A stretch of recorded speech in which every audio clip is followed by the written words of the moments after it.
How to register crypto.com PID and use it for deposit or withdrawals. Hey guys, welcome back to another episode. In this tutorial, I'm going to show you the ways to register crypto.com PID and use it for deposit or withdrawals. So then the process of registering a crypto.com PID, also known as PayString, and use it for deposit and withdrawal. Now, PayString or PID is a universal payment identifier that allows you to send and receive money across different payment networks. First of all, you have to do the sign in or sign up interface with the crypto.com. So open up a browser and type in crypto.com app and log in into your account.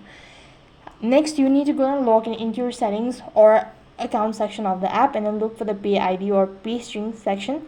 This option may be labeled under the payment or receive section. Next, you need to follow the prompt to register your unique PID string. It is usually involved with verifying your identity and linking your PID string to your crypto.com account. Then you have to choose a unique identifier, and next thing, you need to ensure you have registered your PID already, and if somebody is sending you funds, provide them with your PID. Then you need to initiate the payment. The wallet or the payment platform that supports PID, then they will enter the PID and the amount to send, and fund will be transferred to your crypto.com account associated with the PID.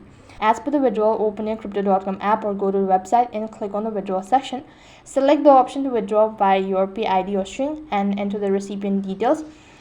Next, you need to enter the exact amount and confirm the withdrawal, and you'll have successfully used the deposit as well as withdrawal feature with the crypto.com PID. That is all for this video. I hope the video was helpful. Make sure to like, share and subscribe to our channel. Thank you for watching. See you in the next video.